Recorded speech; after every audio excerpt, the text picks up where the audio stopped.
and pretty much everything under the sun. Show usually devolves into a lot of painting and a lot of what's under the sun, as also what's under my eyeball here. Oh my gosh. There we go. Got it. I'm okay now. In case anybody was wondering if I was having a short circuit or something. So I can see a lot of regulars already joining us today. I can see Billy. I can see Tommy. I can see... No, I don't see them yet. I see Spite You. Howdy, everyone. Robert Gould. What's up, monkeys? Ishyab0101. Lovely day for gaming, painting, chit-chat. Hola, fellow monkeys. Good afternoon, Kris B. From your pal, Sammy C. It always sounds like a rhyme. Kris B and Sammy C. Kurt Kershone. Morning, peeps. How y'all doing? We're doing well, I think. Most of us. Spite You. I'm good. Eating breakfast and playing XCOM 2. And you. XCOM 2. XCOM 1 soaked up a lot of my hours beating that one. I never played much of the online component of that one. But the second one, man, that looks awesome. I'm sure it is awesome. I'm sure Spite is going to tell me how awesome it is. Because it's probably awesome. Another one that, okay, on the topic of video games, another one that I've been kind of eyeballing, and I'm not sure why, but it appeals to the gamer in me, of course, is Air Land Battle. Air Land Battle? Wargame Air Land Battle. Basically, where you're commanding troops during the Cold War in a Cold War, like well, it's going into a live action war, but like it's a live war, I should say. But you're commanding Cold War era type units, and I don't know. It just seems really interesting. You know, it has as many varying scopes of detail. Like you can zoom right into the unit, or you can zoom way out, view the entire battlefield. It's kind of like Homeworld in the sense that it can give you like that grand scaling. But otherwise, yeah, it just seemed like a lot of fun. It just, you know, commanding troops and taking over objectives and, you know, just usual tactical kind of crap, right? But, yeah, so Wargame Air Land Battle. That's the one I've been eyeballing. It came out like a year or two ago, I think. But never played it, and it's always seemed like an interesting one to me. Anyway. Tolo, okay, time to paint. Okay, Tolo. Danish artist, greeting Kris and other people in here. Greetings. Whoa. Comments are all flying in now. Knitfink. Hello, everyone. Hello, Knitfink. Mark Hill. There he is. Clayton Tate. Hey, y'all. It's coffee and bacon time. Bacon time? It's coffee and bacon time. Bacon time. Bacon time. Almost sounds like a song. Sorry. Almost had a song there, didn't I? It's coffee and bacon time. Bacon. Clumsy Juggler. Hello, everyone. Greenleaf Terrain. Tutti Frutti. I'm not sure. I don't. Is that an inside joke, Adam? I don't get it. I don't get it. Vlad Tepe. Soon. Hi, guys. 30 infantry and 3 characters to paint in the next 2 weeks. It should be good. Oh, yeah. 30 infantry and 3 characters? Oh, yeah. You got that. You got lots of time. All you got to do is just prime them, base coat them. They're done, right? Or are we talking like display or finish, like a really high tabletop standard? Then, yeah, you got a little bit of work ahead of you. But otherwise, yeah. And if you got an airbrush, man, you'll be done in no time.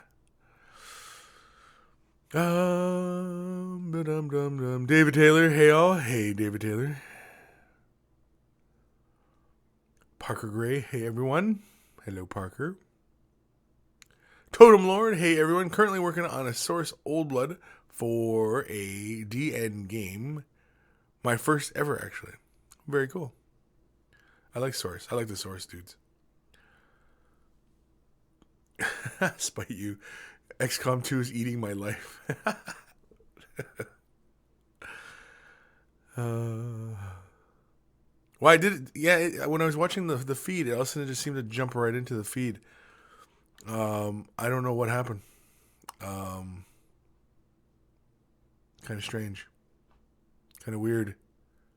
Because, you know, I follow the little countdown thingy, and it says, you know, when basically it says, you know, you're going to do the show now? And then it's like, yeah, I'm going to do the show now. And so I click the button and it does show.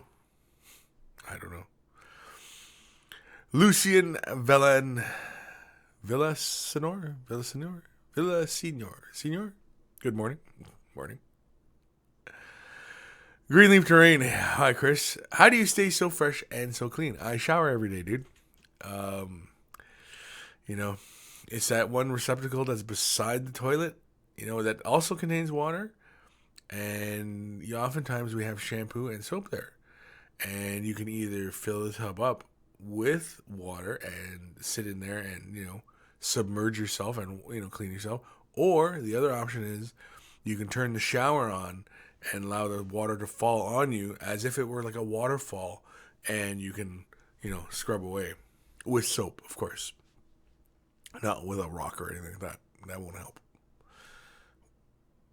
Anyway. GS squared. Hey, monkeys. DVW 704. Kris, your old videos got me started on airbrushes. Thanks. Okay. You're welcome. Which old videos? Like the old airbrush noob stuff I was doing. I haven't done airbrush noob in a while because, I guess I haven't really done a whole lot of personal painting other than like the Star Wars stuff I've been doing. But that's like more personal work, and I didn't bother filming that stuff. But yeah. Anyway. Johnny Squidbrain, Kris! Johnny! I wouldn't want to scream into the mic though, because some of you probably wearing headphones, and it'll probably headphones just go blasting right off the side of your head or something like that. Vlad Tepe at Kris. Airbrushing, rank and file, and dwarves. I hope it'll be okay in time. Oh yeah. Airbrushing, rank and file, dwarves? Oh man, you'll be done that in no time, dude. Man, it only takes dwarves. What kind of dwarves? Like the new dwarves or like old dwarves, where like you got more gold and stuff? Because if you're doing new dwarves, I mean, they're predominantly red beards, right? So you just spray the red, you pick out the flesh, pick out the gold, and you're done. Do the base, and off you go. Yeah. At least I don't like those new dwarves. I mean, like they're great. But I don't see them being a whole lot of, challenge painting. Other than maybe their little dwarfy buttocks. Dwarf buttocks. Anyway, dude, Taylor, way of the shower. That's right. Waterfall in a room. Sorcery. Yeah, so apparently, Greenleaf, you're not the only guy not to really be aware of the whole bathing situation. And that's okay. Because, to each his own. Model off. Hello, Kris and everyone. Hello, model off. Model off? Model off. Model loft. Model off. It sounds like a Russian word. Model off. I'm Commander Model off. Lazy Monkey, howdy y'all. Hello, Lazy Monkey. David Taylor, Lucien, you could fly to Canada and explain it to him, and he would still get it wrong. Master Name Destroyer. It's hard. It's a hard-earned title. It is. I've you know how many people I've insulted, trying to say their names properly? I don't even know, because, it'd be a lot. And, I maintain the Butcher, the name, the title, Butcher, because, man, I don't know. It's just awful. And plus, too, when people tell me, I don't listen, because sometimes I'm in and out, and so I'm like, wait, what? What'd you say? You're who? I don't know. Yeah. Anyway, Vlad Tip, Kris. Duger type, abysmal dwarves. I've sent you pictures. Hope you will get to see them in email someday. Oh, you know what? Speaking of Vlad's abysmal dwarves, okay, let's do an email. Let's do Vlad's email. Hi, Kris. It's Vlad Tebe from France. Here are a few pictures of the last batch of abysmal dwarves I have painted. I am working on finishing this army up to a good painting standard for a tournament my gaming club is organizing in a month. And he sent this on the 30th of January, so it's getting pretty darn close. I still have quite a lot of paint, and I nearly lost a month in my progress, so I will try to paint effectively. So here's what I've sent you. 2 Immortal Guard regiments, Dragonfire team, Angkor, Angkor. Anyway, heavy mortar with crew and Katsu-chan. Is that like Katachan? Katsu-chan. Rocket launcher crew. God, I love reading these made up words. These pictures were taken with a macro lens, so it shows all the small defects. To make it worse, these models are in Mantic rustic sprueless plastic. I'm not sure what that is. Rustic sprueless plastic, and they're very hard to clean up and have small details. To look like metallic paint was applied extremely thick, but it was in fact airbrush Vallejo metallics thinned down even more with Craytex Wicked Colors High Performance Reducer. Man, say that 10 times fast. Craytex Wicked Colors High Performance Reducer. 8 more times to go. Never mind. For the Immortal Guards and Infantry, I made the skulls on the shields and airbrush, and a Mylar stencil I made myself. Nice. The skulls on the banner was free-handed, my second free-handed banner so far. I am very happy with the result of both. Thank you for all, Vlad Tepe. And so let's have a look at his abysmal dwarves. Yeah, there we go. Very nice. I like the icon on the shield. Looks cool. Looks like Pac-Man, the Pac-Man ghosts. No, I'm not gonna do the sound. Very cool. Now, I can see you're doing like some sort of lava thing here. Now, the black is the black supposed to be like on top, like like the little discoloration, the black areas on the lava. Your orange could almost go to a reddish tone, closer to the models, kind of like what you have going on up here. I don't know if this is done or not, but I think he said it's work in progress. I like the gold. I think like a quick dry brush of like really, really bright gold or almost silver, just very lightly, very, very, very, very extremely lightly over, and just to catch some of those details. And then you can probably come back in with like a sepia Egg-Rax Earthshade wash, just to really deepen those tones again. If that's something you want to do. Probably not.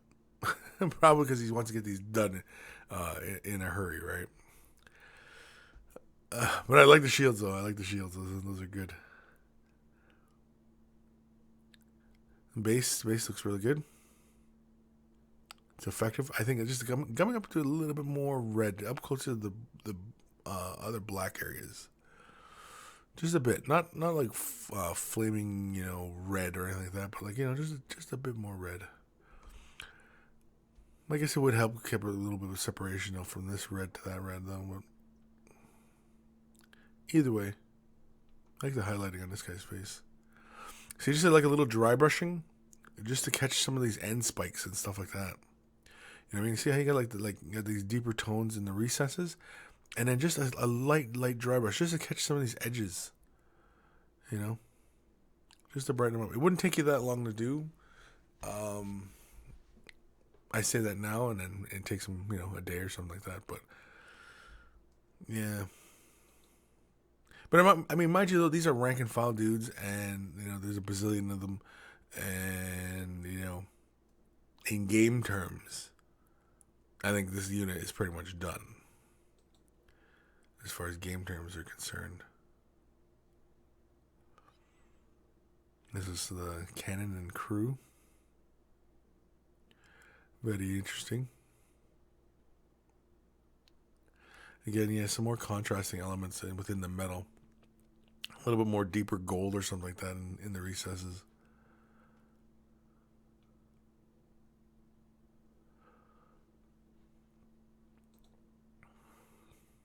See, from back here, it doesn't look too bad.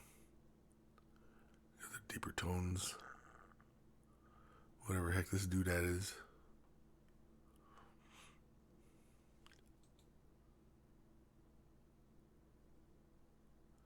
I don't think you need to go the bright right at the edges, or the white at the edges, because then that almost makes me want to feel like that should be casting a light up onto the objects.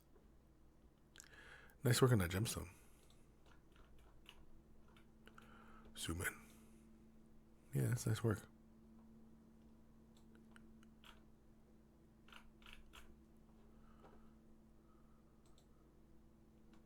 Oh, here we go. Get a close up of it. But anyway.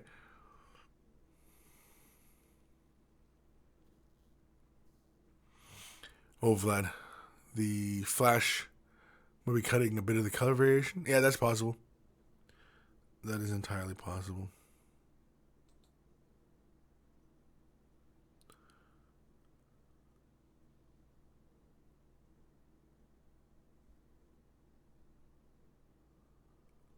But very good stuff.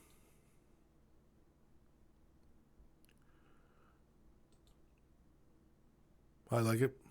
I think you'll be done in no time. I mean, I don't know how high you want to really kind of take this. I know you said like kind of like a good finished standard, but some of these guys look really, really good already. And it's just the gold. It's just the gold, bringing that up just a bit.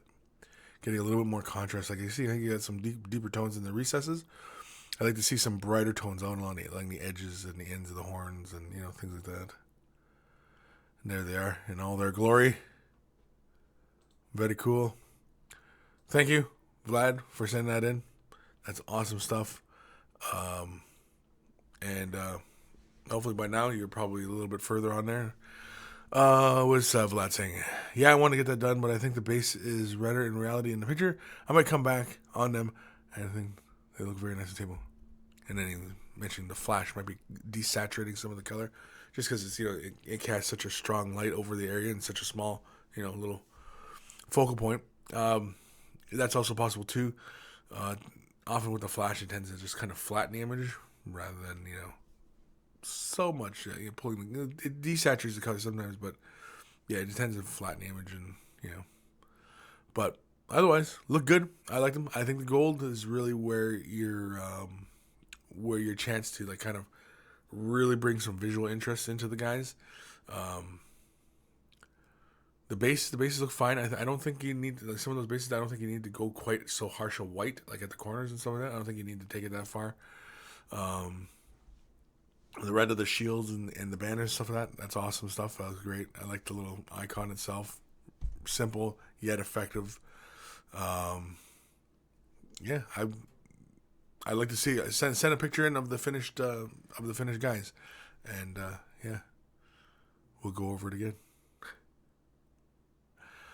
Where are we back in these comments? I don't know. I'm lost. Alucard is joining us today. Alucard, Wargrin. Oh no, I missed the first 15 minutes. That's okay. I missed the first 15 minutes as well.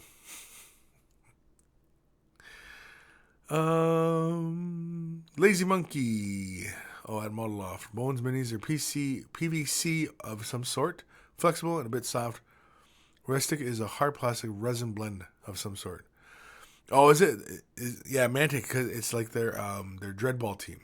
Or it's basically like Privateer Press's resin. And it's resin, right? But they can call it plastic because polyethylene and urethane, those are all essentially plastics. And so, you can pretty much get away with calling them plastic because they are plastic. It's just a different process. And, yeah. Like the Privateer Press plastics, like the earlier plastics, yeah, they're hard because sometimes you could see like where they're molded and like the sprue would come off, and then like you could see the striations in the model surface, like where it was almost like it was curing as it was kind of building up, and yeah, it's a complete pain, and oftentimes it's hard as a rock to work with.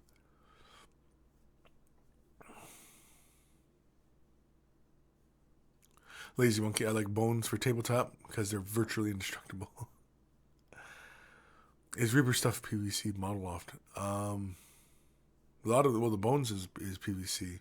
A lot of the other stuff is pewter and probably resin, like regular type resin. Where are we? Lazy Monkey, I didn't use the bones for display pieces, but gaming figures, they're my favorite at the moment. Vlad Tepe at Kris, I will send you more pictures when everything is done, and I already have a pretty huge monster. Rustic is pretty hard to clean, even compared to bones. Yeah, yeah, because it's like a resin, and it's probably just like the privateer press stuff, which is a complete pain to work with. Even like filing and cutting into it, and you can drill it. And the thing is, though, is if whenever I was drilling into like make like pinholes and stuff like that, if I had the RPMs up too high and the drill bit goes into like the resin, it would melt.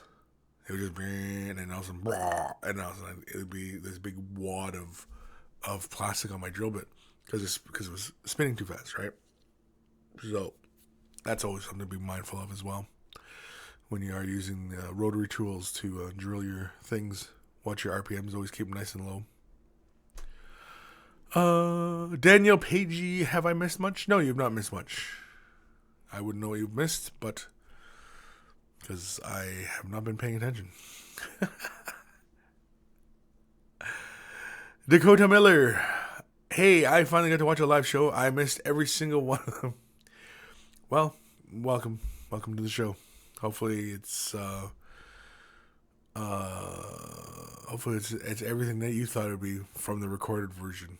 Other than being here live and catching all my foibles live is probably something a little bit more entertaining than catching it afterwards. It's like why was he reacting to that? Like why did he mess that up? Versus when it's live, you're like, oh my god, I don't know what he's gonna do next. That man's crazy. Yeah. Totem Lord, gotta go, guys. Back soon, dinner time. Well, enjoy that dinner, man. Enjoy your dinner, man. Model off the great plastic debate. Yes, we can go on for hours talking about plastics. I mean, obviously, well, I guess not really hours because I mean we'd all agree that styrene plastic, the same stuff that Games Workshop uses for their plastic kits, is probably the best kind of plastic. And you get that kind of plastic. Who else is doing styrene plastic? There's a lot of companies doing styrene plastic. Privateer Press started doing styrene plastic. Was it Malifaux? Weird. They're it's all styrene plastic. So, styrene plastic is the best because it can hold crisp details. It's still pretty hard, yet it's got to get a bit of a give, so you can kind of bend it a bit. You can also cut it very easy, so it's not entirely that rigid or hard. Cut very easy. You can sand it, and so you can do lots of stuff with styrene plastic. Versus other plastics that are either way too soft or way too hard. Styrene is right in the middle. It's the Goldilocks plastic. That's what it is. It's Goldilocks plastic. Oh, excuse me. I need a sip of coffee. Homabado. There he is. Homabado. Hello, monkeys. Monkey Lord of the Brush, Kris. Vlad Tepler, yeah, you cannot really file or scrape rustic. It just makes some mess. Yeah, it's really pain in the ass to work with. That resin kind of plastic is because it's really hard.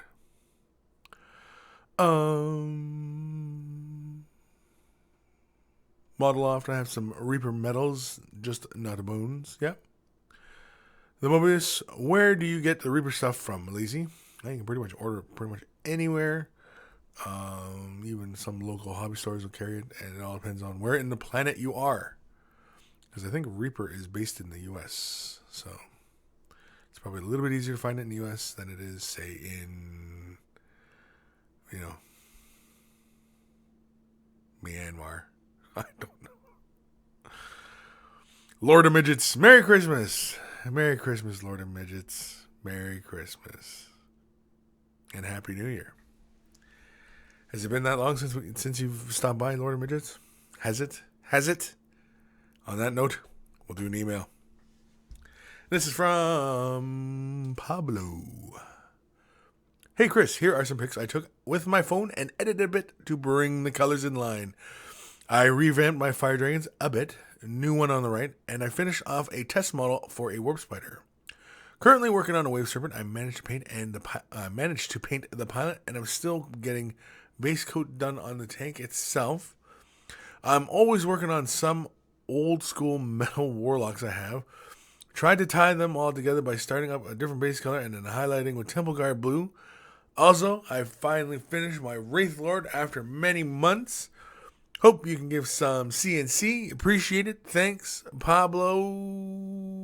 Is it Pablo Escobar? No, just Pablo.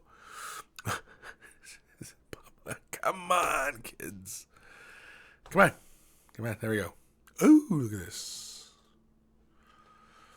Here's the pilot for his Wave Serpent. And I like the hair. I like that nice light tone you got for the hair. It's a really light tone. Like you got the highlights on the lenses for the goggles. Nice and subtle highlights everywhere else. Very good stuff. Using a little bit of turquoise on the console itself. That's some damn good highlighting there, man. I like it. Good stuff. Yeah. I like the hair, man. That hair is slick. And pretty good pictures for your iPhone too. Wow, look at that blue. Love the blue. Oh, I like the base. I got that nice clear top and then the rocks and stuff underneath. Like it's kind of like a polished marble floor. And then you got the rocks underneath. Very nice. Nice touch. Your non-metallic metal, I think, could have gone just a little bit further with this color blend. Just like up to here, I think. And same with down here. Come about that way.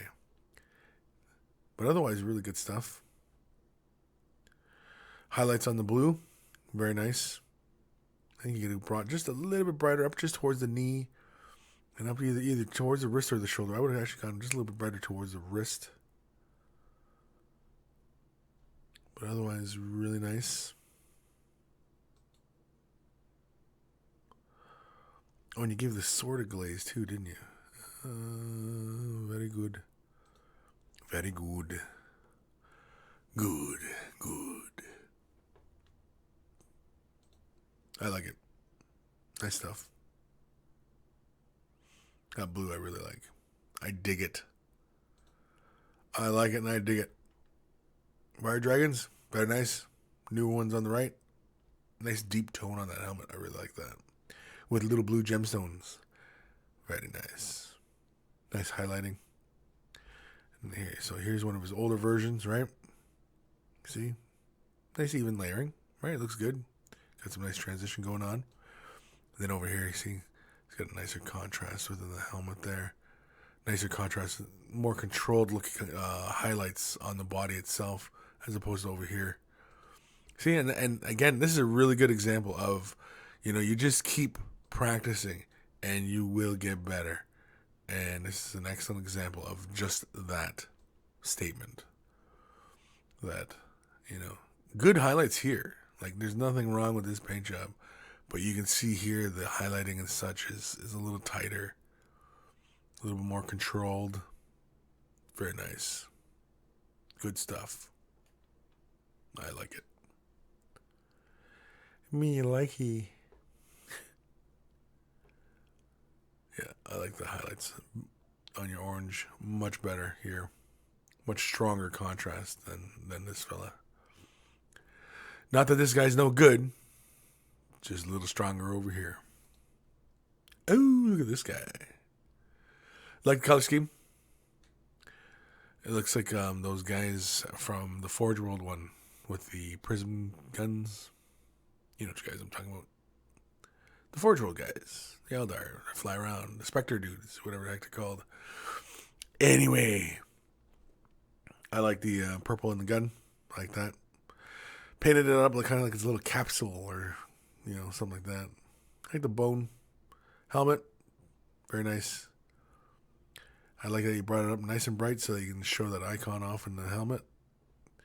And I'm guessing the backpack was glazed because we're going to get a treat here, I think. Ooh, very nice. A little bit of lightning. The hint of lightning in the backpack. Very cool. Whoa. Ripors. It's a Ripor swarm. Very cool. Is that your own blend of goo or is that Nurgle rot or whatever the heck it's called.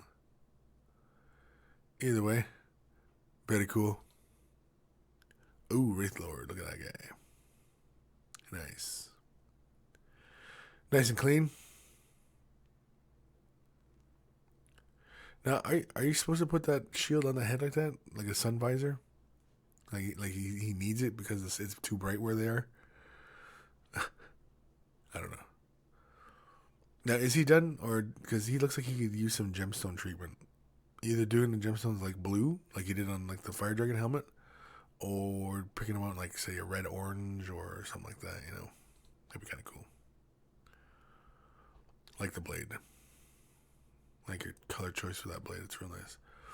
Oh, the highlights on the helmet. I didn't even notice the highlights on the helmet. It's some really good highlighting there. It's nice and small. Yeah, I like that. I likey. Me likey. Very nice. Yeah, I think doing some of the gemstones, like you'd done the fire dragons, like doing like the blue, painting them up blue, the same kind of blue you got going on here. Just paint the gemstones like that.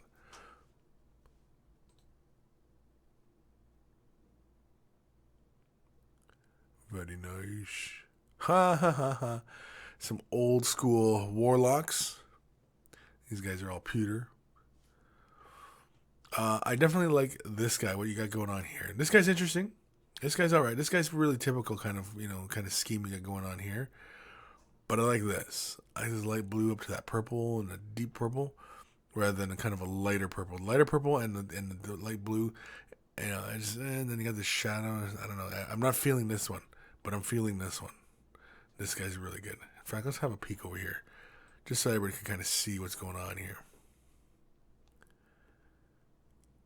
Yeah.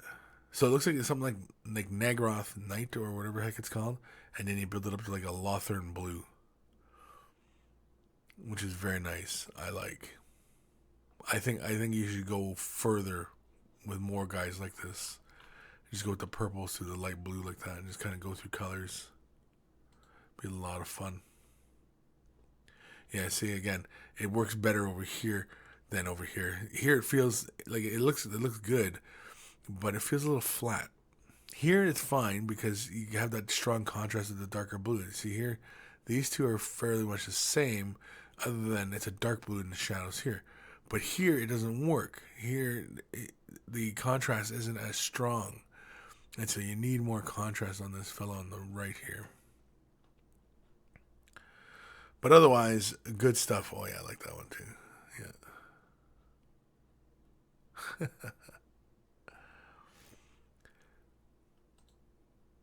And don't knock warlocks. Warlocks kick ass. Warlocks are great, especially if you have a whole bunch of them. Make a seer council on foot. Oh man, you got plenty here for a seer council on foot. Tons. Anywho, that was who was it? Oh, Pablo. That was Pablo's models. Really good stuff, Pablo. Really nice painting. And I don't know what more I could say. Just excellent work, and I really appreciate that you had shown the older model with the newer model, and how does he say how much time had passed when he did the two dragons? I'm not even looking at the right email. Anyway, if I don't know if you had said it in the email, but I think that's really great. They showed he was painting like this, and then now he's painting like this, and you can see how it wasn't that much of a difference. I mean, his painting was really good, but you can see how the highlights were just a little bit tighter, a little bit more controlled, a little bit more contrast in the model. Really good stuff. Really good stuff. I liked it. And I'd like to thank Pablo for sending that in, because that was really awesome. Where are we in these comments? I don't know. Completely lost. I don't know. Everybody's talking crap in here. They're talking crazy, man. They're talking crazy. We're still on the Reaper Bones thing here. You can see. Moving back. Nothing addressed to Kris. Nothing. Nobody has to have anything. Nobody's asking Kris any questions in there. No. Nobody's. Kris, what's going on here? No. Lazy Monkey. Anywho, I really like those Eldar. Yeah, the Eldar were really nice. I liked his showing how, playing with different color schemes on a same kind of model. Really interesting.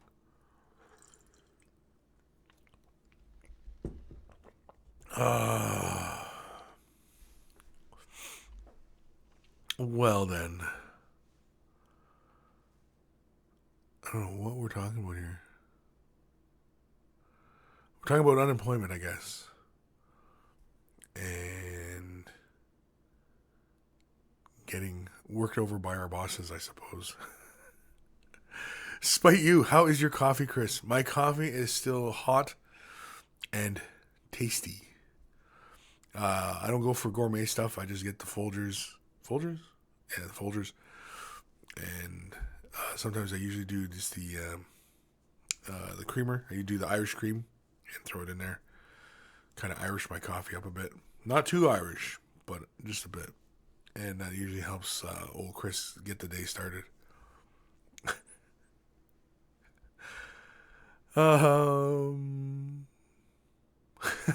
Lord, bitches, we have outgrown Kris. You just come to my show and just hang out. Everybody talks to each other. Just ignores me. Awesome. Story of my life, really. Nicholas Allen, hey, party people. What are we all working on today? I don't know. I'm working on various. Hopefully, everybody's working on something. Or they're just chilling out and just, absorbing whatever we're talking about today. Danish artist at Kris, what are you painting at the moment? Well, I'm not painting anything at the moment, but I'm still working on my X-Wing. I gotta finish this guy. I'm gonna finish this guy today. Oop, what was that? Oh, it's my R2-D2. My tiny. Here, look at, see? You know what I should do? I should make a tutorial on how to paint a tiny, incy-bincy, wincy little R2-D2. Look at you. See how tiny that R2-D2 is? He's tiny, man. Like, tiny. Like, here. Give you guys an idea how tiny R2-D2 is. Okay, for anybody who's not familiar with this model kit, I'm going to set him on top of a die. And that should give you guys an idea on how teensy-weensy he is. He's on a die. That's how small he is. He's small. And so, yeah, that's basically what I've been working on is my X-Wing. I want to get my X-Wing finished because I want to start working on my Millennium Falcon. Because my Millennium Falcon, I got LEDs for it, so I can light it up and everything. But, yeah, like in the X-Wings, I got, the bases done. I did the stems, so I did them black, just so that it kind of has a bit of separation from whatever. But, yeah, got to get these things done. And I also got to buy more. I gotta get Darth Vader's TIE Fighter, and I gotta get a Y-Wing, and yeah, so there's still more on Kris's shopping list. And then also I'm also gonna try to save my pennies because I want to be able to bring a healthy amount of cash down to Adepticon this year because I'm going to Adepticon. I've already made all my arrangements. I've already got the money set aside. I'm ready to go. Everything is go as far as myself heading short of some sort of disaster striking and completely messing up my plans. But wouldn't be the first time.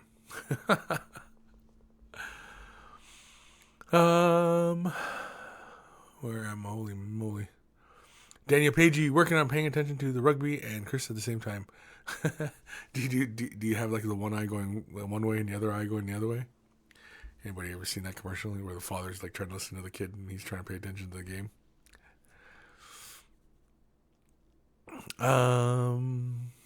David Taylor, I'm painting half naked witch elves. Very cool. Clumsy Juggler painting some terrain 28mm Quonset huts from Dust Tactics. Now that's one I've been wanting to try. and have not had the opportunity yet. I was 2 seconds from buying the box set one day for Dust Tactics. I'm going to, like, if I ask, I'm going to assume it's probably really kick ass. I don't know. I just really like a lot of the models in it. Are really cool. This whole, alternate kind of World War II era type stuff. Kind of a mechy kind of feeling for like the tanks and Shermans and, of course Nazis get, gorillas and zombies and like, what's not to like in that, right? I mean, yeah. So Dust Tactics, but I don't hear very many people talk about it. Like, I mean, it looks like such a good game that, is it really clunky? Is it not a lot of fun to play? Just the models look really great. Like, what's the deal?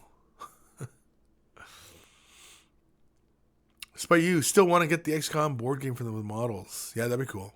A lot of fun. Paint those up.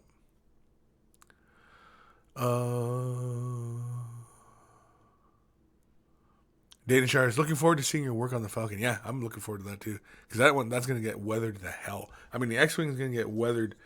Well, you can already see I started like, whoop, darn R2 fell off again. You can see the back end got weathered pretty good. I just have to finish off the red areas and stuff and then do some more. And I did like the work on the cockpit. Probably can't really see in the light here, but he's all painted. I even did like, color transition in the lens and stuff like that on his helmet. And oh yeah, I even did the tiny little decals for the Rebel Alliance symbols on him. A lot of work.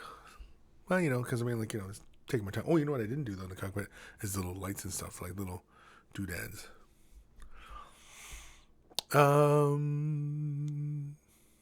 Despite you, Kris should do a series on the Falcon. Maybe. I don't know, because filming and working on something is really a pain. Like doing the tutorials for like mini wargame and stuff like that, like it's a different mindset, and whereas when I can kind of just sit down and just do it for myself, I'm not conscious of where I am, and I'm just working comfortably. And so sometimes when I'm working comfortably, I'm like, I'm here. Sometimes I'm down here, and sometimes I'm over here, and like it's versus when I'm painting for the camera or whatever, you're always in a fixed position. And even still, sometimes you guys will see, like sometimes I'm kind of drifting out of frame, and just because whenever you're getting into something, you forget about if somebody was watching or whatever, right? So it's not always easy. Sheo720. Hey Kris, I have a question. How would you go about painting the ice effect on frost weapons? GW uses Celestial Gray base with a blue glaze and white scar highlights, but it looks basic. Any tips? Well, basically for the frost weapons, first off, think about it like in the sense that you do non-metallic metal, right? Where you bring the darker colors up towards the high points and the brighter colors down below. Now we're talking about like frost weapons like it's made of ice, right? I mean, gotta try and get that clear, because you might be thinking frost, but you're thinking like, like it's got like snow sitting on like it's got that frost on the surface, like it's kind of got like that texture to it, right? Versus it looks like it's clear kind of ice. If we're talking it's clear kind of ice, that's relatively easy because, again, like I said, you bring the deeper colors up towards the top, you bring your brighter colors down towards the bottom, white highlight all around, basically how you do like non-metallic metal effects or even like a gem effect. But the really beauty thing is you can also introduce a couple like little brush flicks of color up and down through the darker shades and the lighter shades.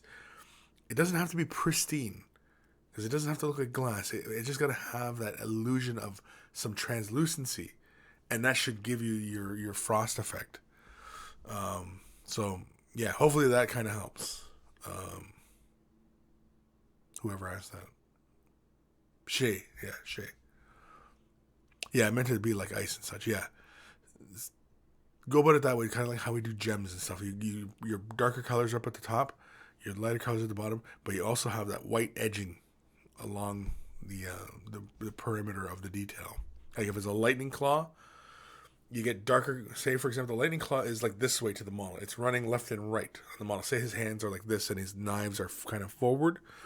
You're going to bring the darker color up towards the knuckles, leaving it a little bit brighter at the bottom, but you're going to put a white highlight all the way around. You can also do like a spot highlight, I suppose, if you want on the inside, especially if it has that, what is it, a fuller? What's that part in the middle of a blade? Anyway, yeah, you can always do it like that. That's one way of going about it. And like I said, with where you, just do a couple brush strokes like inwards, just to represent like the crystallization. You know what I mean? Like the ice forming, right?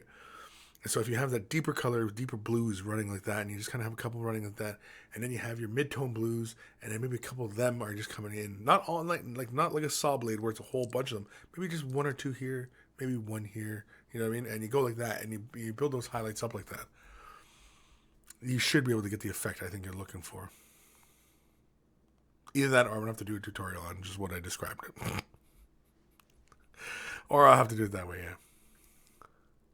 The Mobius, what's not to like about Nazi guerrillas? I know, and Dust Tactics. I mean, it's got Nazi guerrillas, it's got zombies, it's got Sherman tanks that walk around. I mean, what is not to like about this game? I don't know. And you've got Germans versus Americans versus Russians. I mean, World War II, sign me up. Like, I don't get it. But the thing is, though, is I don't hear nobody going bananas over this game. So, I'm kind of just, I mean, I also like dystopian wars. I collect Covenant of Antarctica, but nobody plays it, So it's kind of meh. The Mobius, did Kris just say that? LML, did I just say what? Did I just say it? What did I just say? What did I say? I don't know. I have to rewind it, I guess. Spite you at Kris. I see, makes sense, but which do you prefer? I don't know what we were talking about. The XCOM?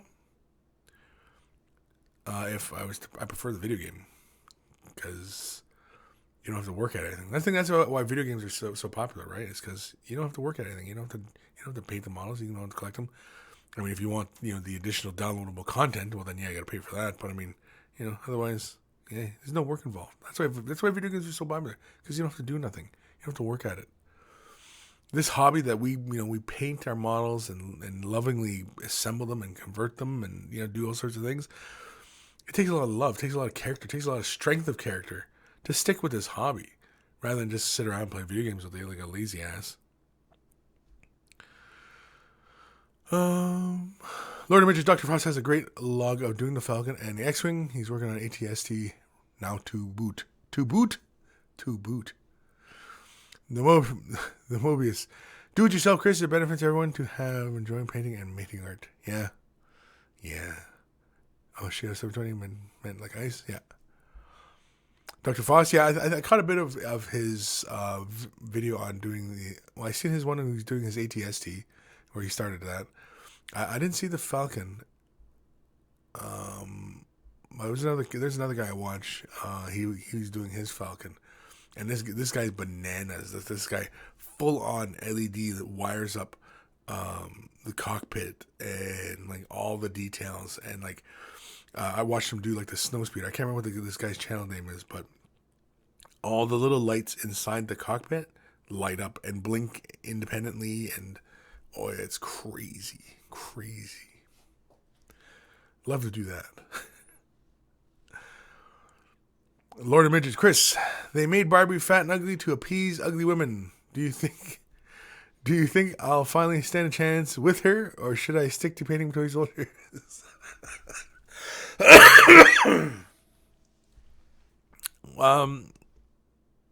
When going out there and putting yourself out there as far as looking for girlfriend or whatever, be yourself. Don't try too hard, and ugly woman is such a subjective term, because I mean you can have a woman who's on the cover of a magazine and and she's really slim form and beautiful hair and it's just makeup and everything like that, and you find out that she's an ugly person. Just completely despicable, and Is that what you want? Like, is that like, what I'm saying is ugliness is not just on the outside, it's also on the inside as well. And you got to watch out for both. And so don't pretend to be somebody that you're not. Be yourself, because that's the only way you're going to find out what kind of person they are. And yeah, but keep painting your soldiers. I painted mine when I was in high school, and I met my girlfriend, who later becomes my wife. Yeah, I still did my models. I still played, and she used to tease me too. And with her girlfriend and stuff like that. Oh yeah, she used to tease me. I'm gonna go play with my Barbies. I'm like, well, go play with your Barbies then, because I'm gonna play with my damn models.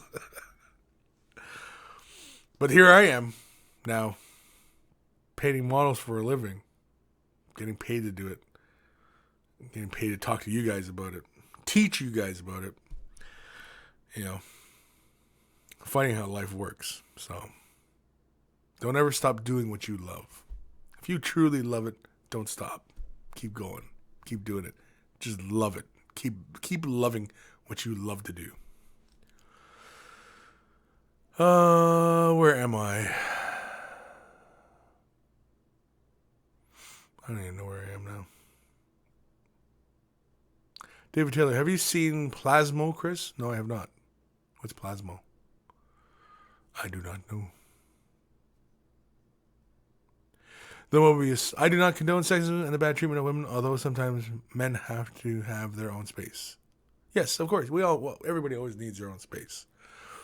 It doesn't mean you love your wife or whoever, any less because you want, an hour to go into your own little zone and play with your toys and play with your models, and it doesn't mean you love your family any less. You just need some time, just to reset the clock,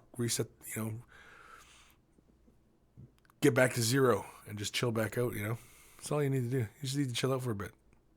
Sometimes life kicks you right in the balls, and you need a chance to heal and find your peace again, find your center.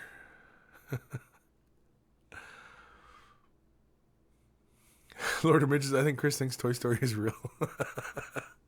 Wait, it wasn't? Josh Barr, Kris, new to Warhammer 40k, any top tips or suggestions for painting for the first time? Well, for the very first time, don't get caught up on all the little tiny details, or all the little highlighting, or all those little special effects you see, like where it looks like the gun is glowing or anything like that. Don't get hung up on that. Put that on the back burner, and just know you'll get to that when you get to it. And really, it is about mastering the 3 fundamentals of this hobby when you're starting out, and that is assembly, priming, and base coat. When you're assembling your models, be sure to use a sharp hobby knife or clippers to clip the models free. When you glue the models together, use the proper glue to glue those models together. Clean the mold lines off, where like the 2 joints connect up. Clean those off so you get a nice, clean surface. When you're priming, don't over prime the model, because then the paint will just become very fuzzy, chalky, or sometimes the paint will just fall off, whatever. Be very mindful of your priming. And of course, the base coat, laying down a nice smooth base coat, getting used to thinning down your base colors and applying it to the model, and applying in a smooth, even fashion. So even if you were doing Space Marines and you're doing like a Blood Angel who's all red armor, but he's got like a few details here and there, do all the red armor, get it all nice and smooth, and then do all the other little metal bits and black and leather and all these other things. But don't worry so much about getting the highlights and getting that bright edge on the model. Don't worry so much about that. You'll get to that eventually once you've mastered the fundamentals. Because no matter how good a paint job you do, if you don't know how to properly clean a model, you are then what's the point, right? What's the point? So hopefully, Josh, that kind of helps. Don't worry about a lot of these little techniques that you see in the books. Try them out if you want. Don't be afraid to try them out.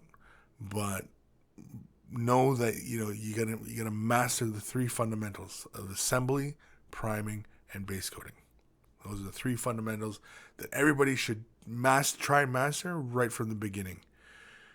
Unfortunately, not a lot of people preach that one. Not that I'm preaching it, I suppose, but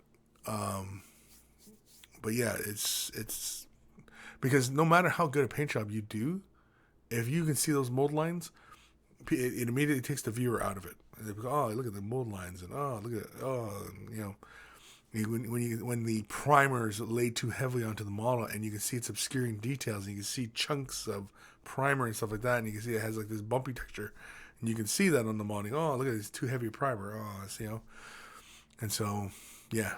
So hopefully that helps, Josh. And take your time. Be patient. Take your time.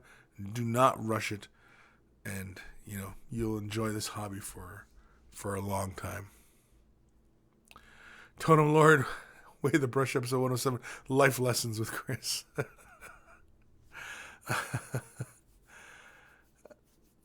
Yeah, we've been under the sun for a little bit here, I think, folks. Oh man, Dave Star, is that Kris? Well, could you always get one of the smaller starter sets? It has all you need to start playing, and they already paint right out of the box. Yeah, you can get one of the starter sets, yeah. Oh, definitely, because it comes with a brush, comes with whatever paints you need. Usually it's like the primary colors. And yeah. You can go about it that way.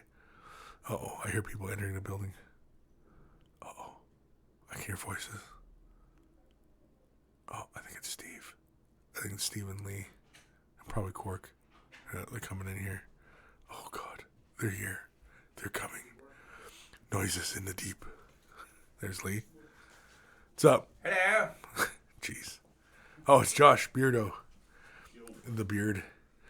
I grew a personality. Yeah. Personality. Sure. Anyway, where were we? David Taylor. Episode 107. Life, the universe, and everything. Yeah. Life, universe, and everything, man. Sway the brush. We talk about it all, right? Totem Lord at Kris, do you have any ideas on how to paint the sandy-colored lizard underbelly skin using Go Paints? Using Go Paints? Oh, GW Paints. Go Paints or GW? GW Paints? Painting the sandy-colored lizard man underbelly. Well, there's a few ways you go about that one, right? First, you lay the base color down halfway through the model. Okay, and then you come in with your brighter colors. So say, for example, you wanted that, say you're doing the top half like Sotek green, and then you want to have that nice bright belly color. I would go with something like Zemeshi Desert or something like that, kind of a yellowy brown, kind of a off mustard kind of color. Lay that in there, and then bring it up so that the two are kind of close together, and then you can either wet blend the two and create a colored blend so it's going Sotek green to that Zemeshi Desert. And then you can dry brush with Ushabti Bone to catch that color and bring out the texture. Or you can just simply, lay the Sotek Green, if that's your base color. Zemeshi Desert, you can lay that right next to each other. And then you can take Sotek Green on your palette and Zemeshi Desert and mix them together and apply that in between and create, transitions like that. And then again, Ushabti Bone or Screaming Skull or something like that. And then hit it with a dry brush and catch the textures, or layer it if you want. If you're more comfortable layering the highlights, it's entirely up to you. That's how you want to go about that.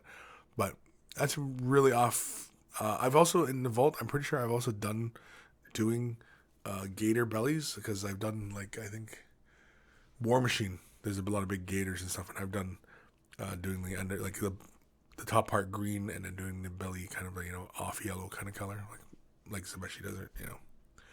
So. Yeah. The Mobius, be prepared for the fact you will probably absolutely suck at painting, but it's a fast learning curve. Yes. Oh, yeah. I assume he's referring to Josh's question earlier.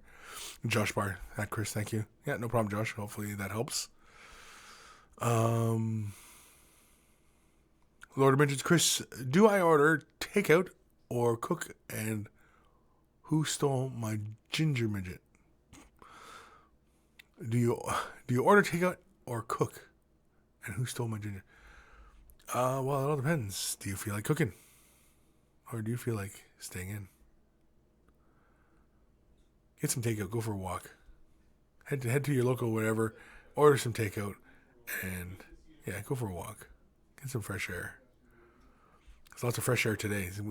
We got buried in snow last day or so, and so in this entire area we got like about a foot of snow, and the air is always so crisp and clean smelling after snowfall. It's great. I love it. Just lovely.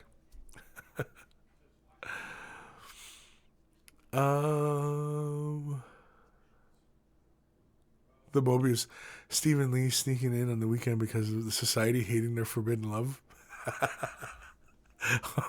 Hold on. I gotta tell him that one. Hold on.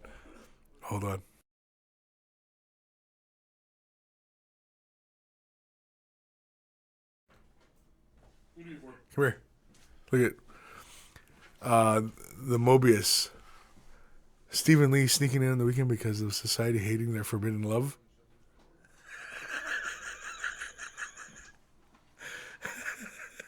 It's like a whole.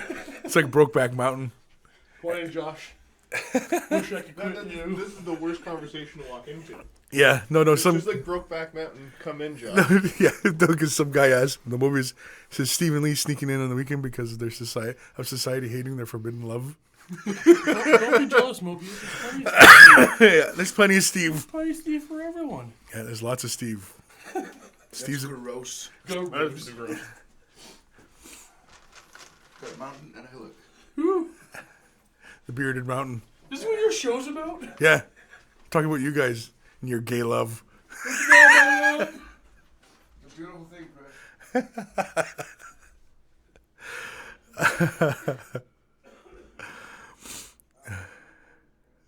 Steve is love, Steve is life.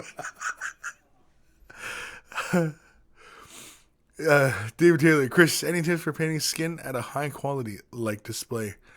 Well, painting skin is one of those challenging ones, and oftentimes the best way I've seen skin done is often kind of doing a bit of a combination of wet blending the base and then glazing in your highlights.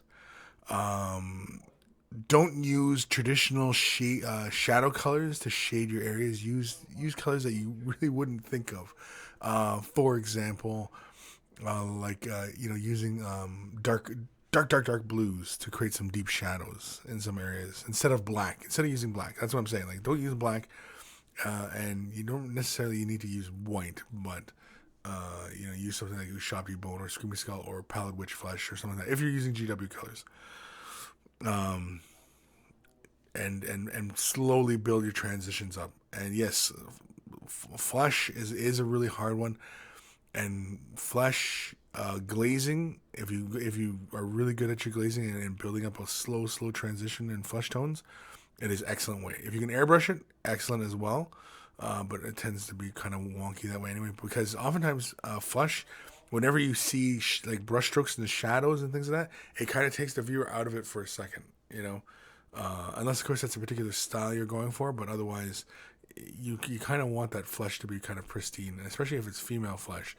You often want the tones to be very, very smooth between highlights and shadows, especially on the face. You really want those to be really quite subtle. It's not like a man's face where you can have like these hard cheekbone shadow lines, stuff like that, like a Space Marine face, versus like a female face where the highlight between the cheekbone and the cheek, the color difference is very very minimal, versus like a masculine form where you often have these hard kind of lines and yeah.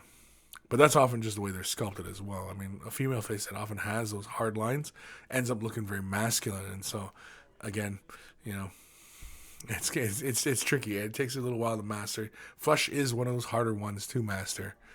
It's not particularly color. It's just capturing the essence of what flesh looks like under light.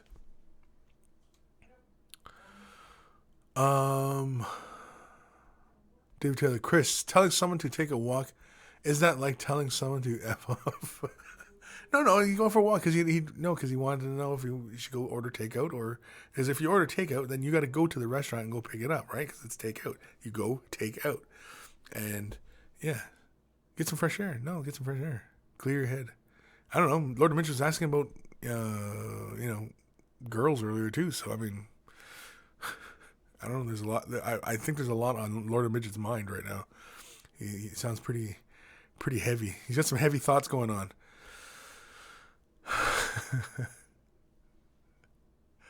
Phil JT, the broke back objective marker. I should make one. A broke back objective marker. It's got to be like a little symbol of a mountain that's got like a big crack in it or something.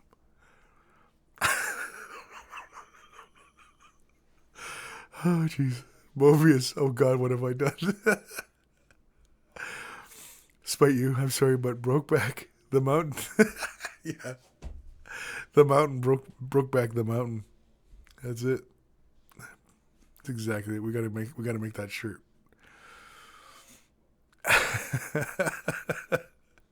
Yeah, I thought you guys get a kick out of that one anyway. Get those schmucks in here. Shio 720. Brokeback Mountain needs to be the name of Steve's next show, which he presents the assless chaps. Saddle League. I don't know if anybody wants to see that one. I know I would not tune in for that. The movies now, that would be a good holiday special. Yeah, do it for Pride Day or something. David Taylor, like purple for this skin shadow. Yeah, you can use a bit of a purple. Although I find purple tends to give you that undead kind of color. Although in female faces it seems to work because it kind of gives that impression of like the mascara and the makeup and stuff like that. I often find the dark blues because oftentimes when you look at your art, when you look at your own flesh, right, you have your flesh has many tones. You got from reds to pinks to purples, to yellows, almost greens, blues. You know what I mean, like. And so skin is a really tricky one to paint and kind of get happening down. Lazy Monkey. Way the Brush 107, gaming with the Brokeback Mountain.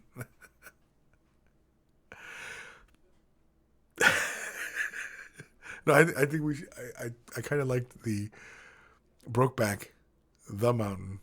I kind of like that one too. That would be funny. Brokeback the Mountain. Maybe we'll do that one. I don't know. I'm not 100% sold on that one yet. Where are we? Nicholas Allen, Kris. I've been using purple shades on my skin tones, and it's produced cool results. Yeah, exactly. You can use purple. I've often used purple for for vampire and undead, but I use them very heavily. So if you're using very subtly, it gives you a bit more of a cosmetic appearance. Whereas blues, like Cantor Blue, I'll throw Cantor Blue in, say with the Cadian Flesh, just to give me those shadow tones in there. You can also glaze it in there as well, and again, but keep that flesh on top. So you always want to have those blues kind of hiding in there, but you also want those flesh tones in there as well. You don't want it to be a hard blue. You want it to be that fleshy kind of off blue. Flesh does require a lot of color mixing as well. Usually, or if you're glazing, then it's laying layers on top of layers, to get colors to kind of blend and play together. Lord of Midgets, Kris is my hard master. Your hard master. I don't know what that means. Is my hard master. I don't know what that means. I think we need a safe word here, people. Pineapple. Jim Pedersen. Hey Kris, I'm working on a corn armory and I don't want entirely red tanks. I'm going for a kind of black tank with cloudy red with some blurred edge ending lines for demonic aura. Do you have any tips? Yeah, that should be very, very cool. I don't know, Jim, if you have like an airbrush, but a really fun one is to use like the stencils to create that kind of wisp. Say, for example, you do the entire tank black. Okay, you prime the tank black, and then you base coat it black. Okay, don't paint right on top of the primer. Lay a base color down first, and then you can start building your colors up. And if you have an airbrush, awesome. If you don't, you can still do it by hand, but it takes a little bit more work. You can also wet blend it. Wet blending is a great way. Tank surfaces is a really great way of kind of practicing wet blending as well. But anyway, if you're doing, say, for example, we shown it on, what did we show that on? Oh, what did we show that on? Oh, I think it was Den of Imagination. They had painted Dave's brass scorpion, and they had painted, the symbols of corn in the armor, but it was like bright red, but it goes very, very dark out to the edges, and then it's brass on the edges, which looks, very corn, very dark, very scary, right? And so people wanted to know, okay, well, how do you duplicate that effect? And so I showed them that, I basically laid it black, I laid it grays, built it up to a white, and then hit it with ghost tint, which changes the overall value of the entire surface. Even on the black, it brings it just a hint of red into it, but then where it's really, really white, brings it to a really saturated kind of red, and it gives you this really nice color transition throughout it. And so it gives you this kind of ghostly kind of appearance. So hopefully, you're thinking of something like that. Because cloudy red with some blurred edge lines like demonic orange, and you have the symbol of corn in there. And you can even just having like black armor and then doing like red kind of ghostly, faces and, things like that running along the hull. I think that would look really awesome. And then you did like the brass trim. I think that would look really, really cool on the tanks. So hopefully, Jim, that helps answer your question. If it doesn't, and then, I don't know. We'll figure something else out, I guess. Nicholas Allen. Also, anyone who hasn't seen Deadpool should. I haven't seen it yet. Seven Faces Deadpool is so good. Yeah, I haven't seen it yet, so nobody say nothing because I haven't seen it yet. Because I don't like spoilers, so don't say nothing. If you spoil it, then I'm gonna boot you out of here for the day. Don't make me boot you. Oh God, Daniel Pagey title: Life Lessons with Kris on top of the Brokeback Mountain.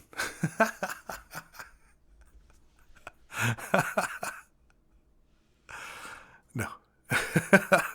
That's too long. Shio, the idea of Lee painting Steve Titanic style in the next shoe is too much.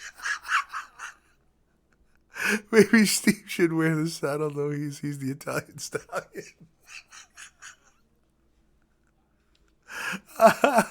You know what? Like, as soon as he said Lee painting Steve like Titanic style, immediately the image popped in my head, and holy crap, that's too funny. That's too funny. That's too funny. Oh, jeez. You guys are gonna break something.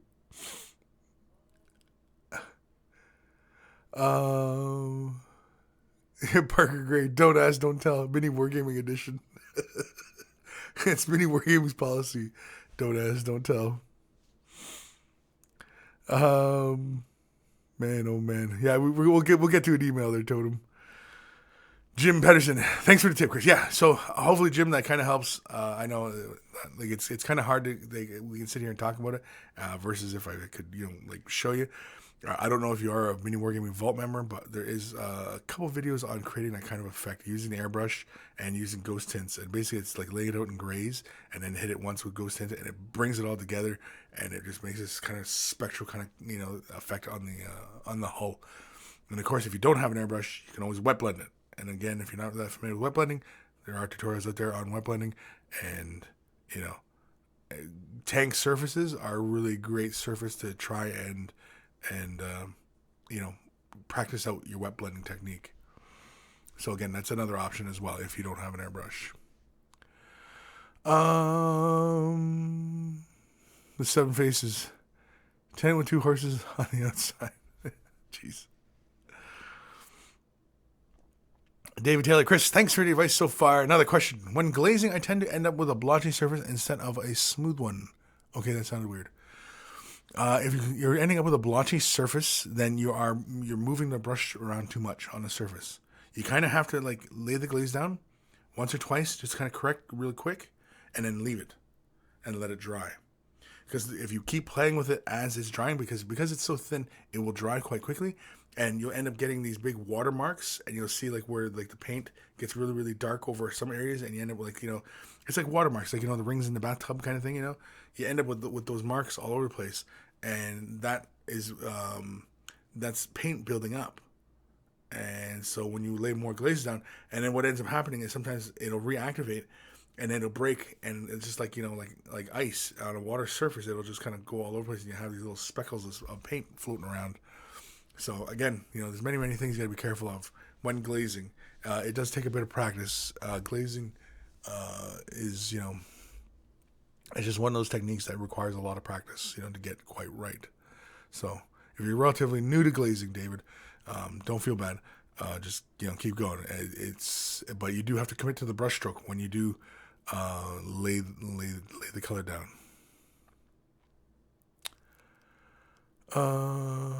Clayton Tate, what happens in the vault stays in the vault. Yeah, there's not too many videos. Although, like, I have the one video on Way the Brush. I have the one video of Quirk and Steve. And actually on my phone I have quite a few videos of the boys. Because sometimes we go to our favorite watering hole, and after work, just, you know, to blow off steam. And so when the boys start getting really silly, that's when my cell phone comes out and I start recording them.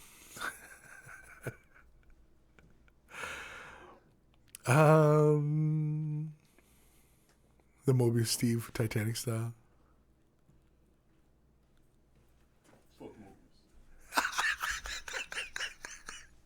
Steve just blowing by. F Mobius.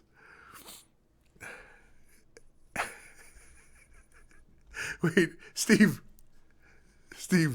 Where's Steve? David. You gotta come here.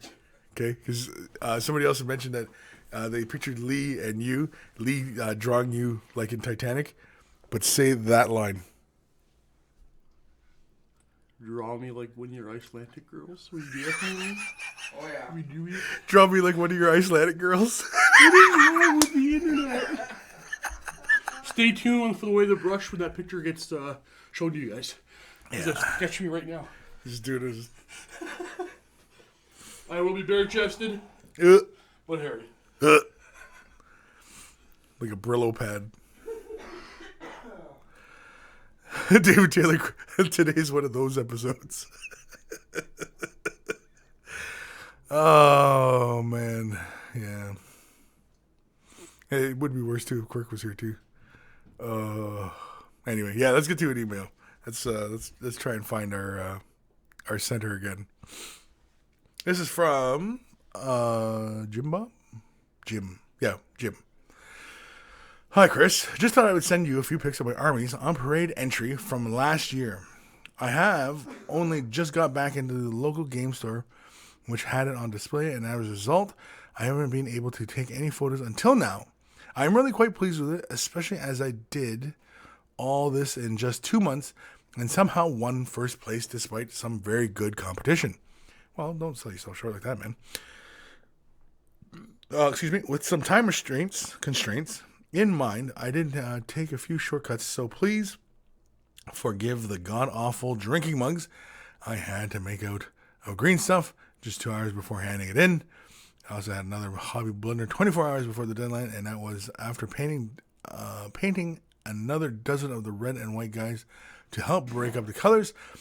I picked up what I thought was a can of Purity Seal, but I hadn't realized that I picked up a can of Corax White, and yep, you guessed it, absolutely destroyed them, and unfortunately couldn't save them.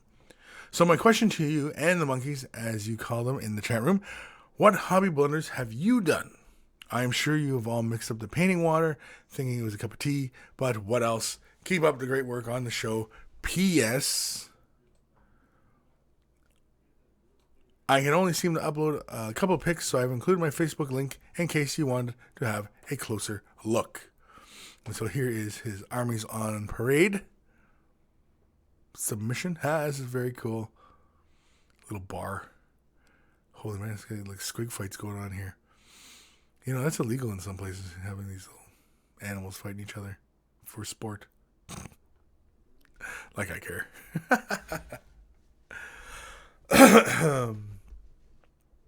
All right.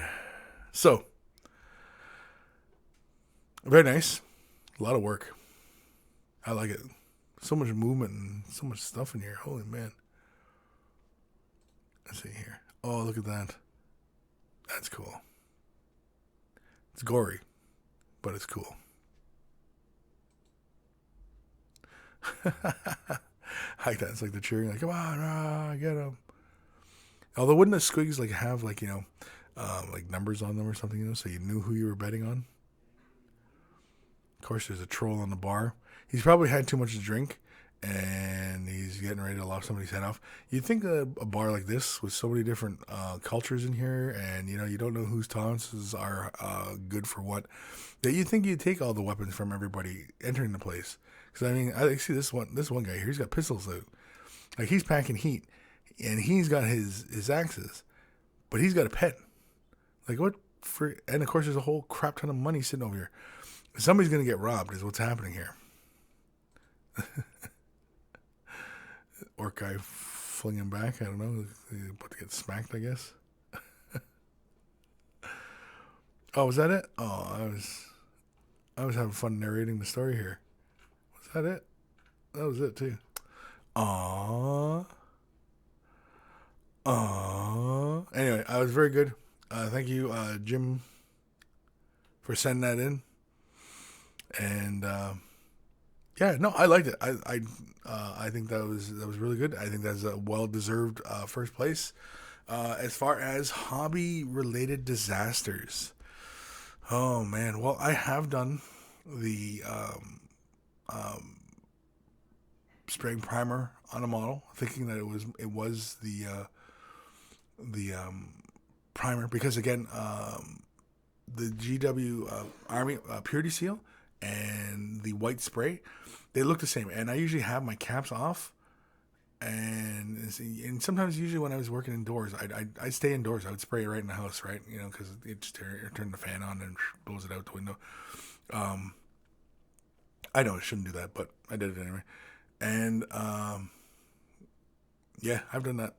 Grabbed what I thought was my Purity Seal, sprayed, and hit it model with white, and it's like, oh my god. Other than that, really hobby disasters, doing conversions, cutting a bit too far, cutting into a detail, you know, man, some really horrible stuff hasn't happened to me in a long time, knock on wood. But otherwise, yeah, I don't know anybody else out there has a hobby horror story. Feel free to share it in the comments there, because yeah, I'm sure we all have, like, you know, drinking our paint water. Yeah, we've done that one before. Buddies, we used to sit together all the time and paint, and we'd have our coffee, and we deliberately would do it to each other. We'd deliberately have our paint, and then I'd rinse it off in Buddy's coffee, and then he'd rinse it off in Buddy's coffee, and then Buddy would rinse it off in my coffee, and then, you know, we all have our coffees tainted in paints, and yeah. The good old days. The good old days. Where are we? All right. Comments? Anybody? No? David Taylor, you don't like ladies? You're in the right channel. No, you're in. No, doesn't really matter. This is a painting show. It's not a sex ed show. Despite what Lee thinks.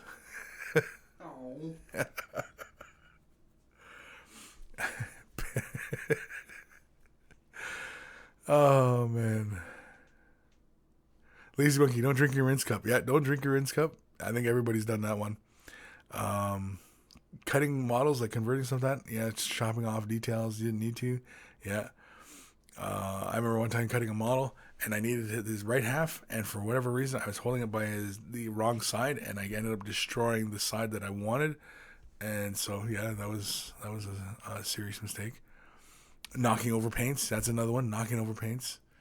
Yeah, getting oil all over the place. Yep. That's another one. Oh, man, that's the worst.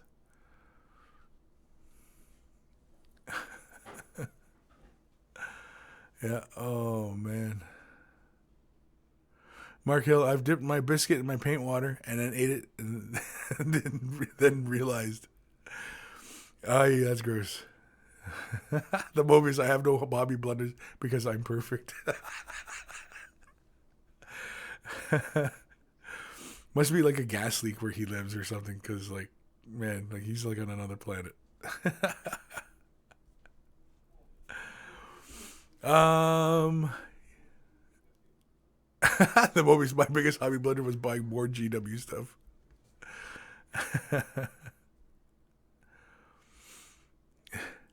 Yeah, oh yeah, I've done that one. Shay, I've shook my main medium with the lid open in my black shirt and is stained what happens to what appears to be, shall we say, man liquid. It's all good. It's a good look for me. Well, I haven't done that one, but I've shaken the paint with the lid not properly sealed and gotten paint all over the place. Like you just kind of just shake it, it's like all over. Yeah, I've done that one.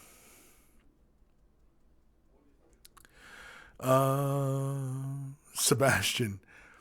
I'm storing my Vallejo paint bottles dropper at room temperature, and then there's a pressure building inside. When I open them, it's impossible to get one or two drops. Anything I can prevent that. I'm storing my Vallejo paint bottles dropper at room temperature, and then there's this pressure building inside. When I open them, it's impossible to get just one drop or two. Anything I can prevent that.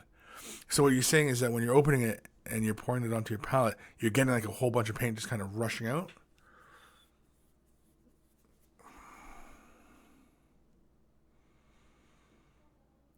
I'm trying to think here, because yeah, usually that is like an air pressure thing, because it could be temperature pressure. If you were like closing the bottle, well, like kind of applying pressure to the bottle and closing it and creating kind of like a vacuum in it, but that wouldn't cause a lot of paint to come flying out. That cause very little to fly out. Yeah. No, when you're storing them, is there like a heat source nearby that's warming them up? Maybe. Yeah, because that's kind of tough to say. I know sometimes like when you're shaking them a lot, and if the paint is sealing at the cap and then you break that seal, I know sometimes you can get that onrush of paint come flying out. That's happened to me plenty of times. That's just from shaking it up quite a bit and kind of just really kind of agitating it. And I guess maybe because like it was sitting kind of cool, then it's sitting in my hands and it's warm and it's changing the temperature, right? And so it ends up wanting to expand out more. But and so much that it's going to make paint fly, I don't know. And so are your paints sitting somewhere where they're exposed to any kind of heat? But yeah, that's a tough one. Sebastian. Clayton Tate, I have a huge painting mistake.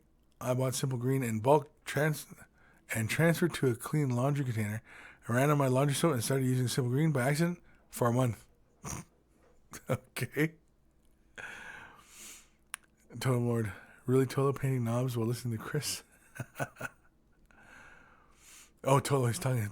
Gotta stop talking about Brokeback Mountain. Steve's trying to paint knobs. Trying to paint my knobs. What? Nitfink. I usually just drop and shatter my minis. There's always that one small part that disappears. Yeah, yeah. Especially if you have like a really kind of shaggy kind of carpet, and it's like here at the office, our carpet's kind of this grayish color, and the bit gets lost. You're like, oh, where's the bit? Oh no, it's lost in the carpet forever. Until you run the vacuum over it, and then you got to go searching through the vacuum. But then that's a complete pain in the ass too. Yeah, I've had that one many times. Nitfink. Just drop the part and lose it, and it's like, oh, where'd it go? Oh man, so many ways that we can just cause more stress for ourselves sometimes, I guess. David Taylor, don't shake the paint before breaking the seal. I've learned the hard way with Scale 75. Yeah, I've done that with Vallejos. Shake them, and then the paint was built up at the top, and so then when you break that seal, it get a little rush of paint come flying out. Show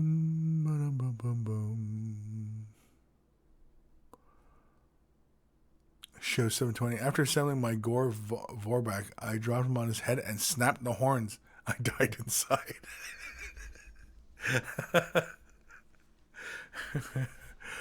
I died inside. Let's do another email. This is from Philip. Hi, Kris. I decided to repaint my entire town army, as it is the first army I painted, and I'm a better painter now. I want to do a better paint job on them. I just was wondering what you would suggest I strip them paint off the models before I reprime them. Kind regards, Phil. So stripping paint. Well, stripping models. Well, if you're going to be stripping the models, a lot of people recommend green stuff. Simple green. If you're in North America, what's that purple stuff? What's the purple stuff called, people? The purple cleaner. It's like simple green, but it's purple. Anyway, I've heard good results with those ones. I know for a lot of folks over in Europe, a lot of them, they use Dettol, which is an alcohol-based product.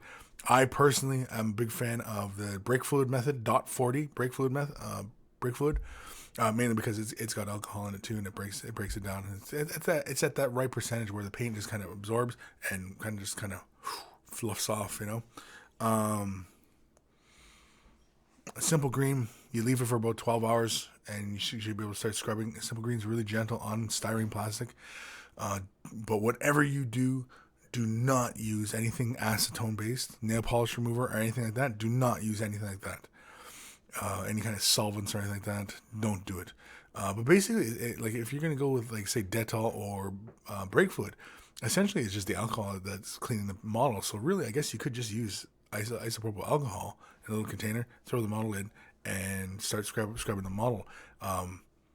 It should just do just the exact same trick. It's just kind of expensive because alcohol, it's not terribly cheap, but yeah. Purple Power. Is that what it's called? Super Clean. That's what it is. Super Clean. It's a purple liquid. It's kind of like Simple Green, but apparently it does the trick as well, and it doesn't melt the models or anything like that. Avoid anything like oven cleaner or anything like that. I know. What was another one? Oh, Pine Sol. Pine Sol was another one way back in the day. I don't even know if they make Pine Sol anymore. Do they make Pine Sol anymore? And I know that one will warp models. Deep purple. Deep purple. Thanks, Mike. Deep purple. Simple purple. Simple purple? David Taylor, why would you paint while drink?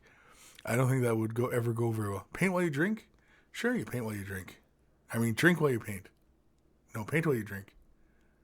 I don't know. I know, you can't even drink while you game. Done that one many times, Get the buddies together, get like a case of beer, and you get through like the second turn, it's like, and somebody's doing the one frame fall. Where are we? Tolo, .4, brake fluid, yeah, .4. That's my favorite, .4. Mainly because the reason why I like the brake fluid method is because you can leave it in a container and have it open to the air, and it does not seem to evaporate. It just doesn't. Just for whatever reason, it just doesn't seem to evaporate, or at least evaporate very quickly. And so you can just kind of like keep chucking models in, and the way it kind of like just breaks the paint down is it just also ends up sitting at the bottom, and so you can just kind of like kind of like a dirty pool. You can kind of just scoop that stuff out, chuck it away, and keep throwing more and more models into the brake fluid, and just keep cleaning it and stuff. And that's why I like the brake fluid method, because it just doesn't seem it seems indestructible. Really, is what it is, and it just sits there and just Ramen Madanov.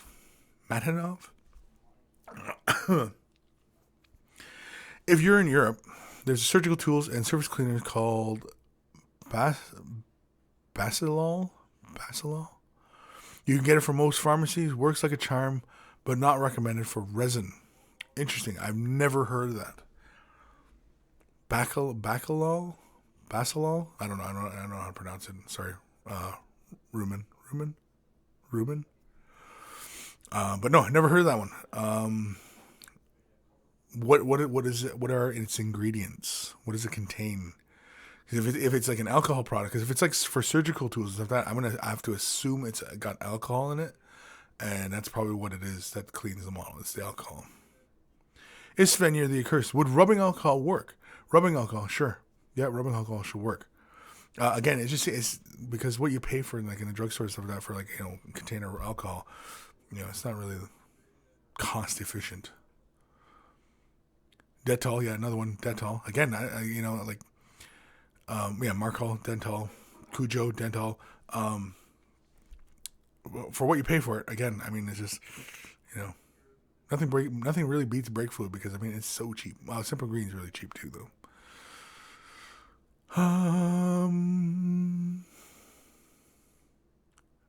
Rumen, alcohol based. Yeah, see, that's what I'm figuring. It's because it's alcohol based. But I've never heard of that product before. But that's a great one to know because I mean, I've never heard of it, and I mean, I get excited when I hear something new because what's in it? What does it do? How does it work? And you might have been using that for the last 20 years, and nobody knew. But I mean, as long as you understand like really what it is, because for the acrylic paint, any of the water-based acrylic paints, anything like alcohol will break it down. Yeah, even vodka will do it. And any of the solvent-based paints, enamels, and some of the lacquer-based, you got to use a solvent, and that is basically using something like acetone. Nail polish remover contains acetone, or using things like like turpentine, and like just really kind of these harsh kind of chemicals, which really kind of sucks. But also again because some models don't respond to those kind of chemicals. Acetone melts styrene plastic, like melts it, like it just turns it to goo and just. You remember the end of Raiders of the Lost Ark, how the guys were just melting? That's what your models will look like. Just and they'll just go, and it's no fun.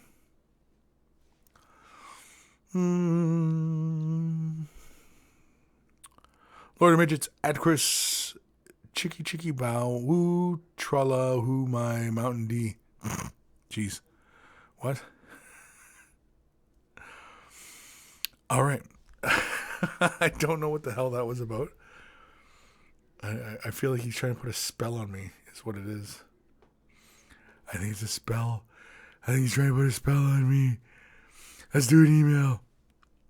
This is from Joe. Kris, being a Vault member for a while, love your vids. Have you seen the new Forge World Skerrick model? Sick.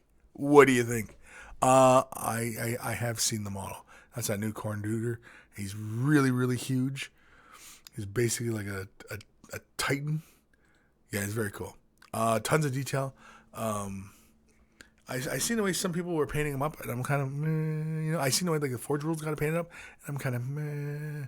Where the fur's kind of got like this purple hue to it, and I don't know if that's the pictures or if that's really what they did. They kind of add this purpley kind of brown color to it. I don't know.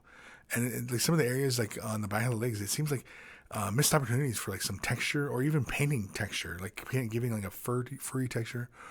Or paint it up even like flesh. Could you imagine if some of these corn demons, you paint it up almost like how like Smeagol's flesh looks, where it's really, really pale, but you can see like, all his veins and everything underneath, and you know what I mean? Could you imagine like a corn demon that was painted like that? He just looked kind of anemic, but like it's really, really powerful.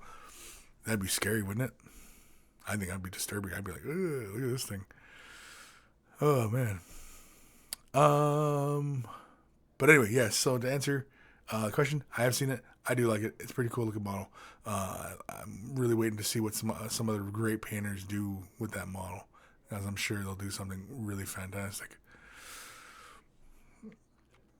Vlad Tepe, fun fact, you can make some plastic cement with acetone and rest of sprues. Yes.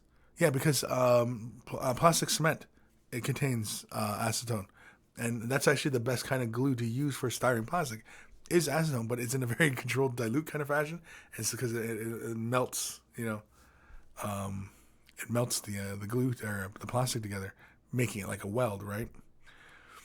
But yeah, highly discouraged technique though. Yeah, well, I mean, you want to use the proper modeling glue.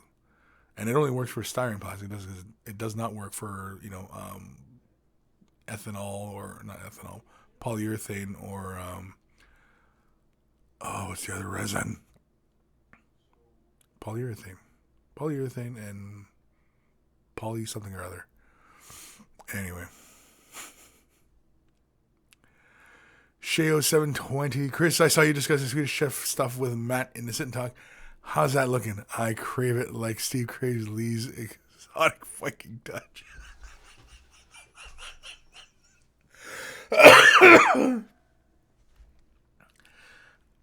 I don't know why, guys, but they really are convinced that Lee and Steve are an item. I don't know why that is. I don't know why you guys are convinced that Steve and Lee are a thing. But it's funny, and I'm going to keep writing about it.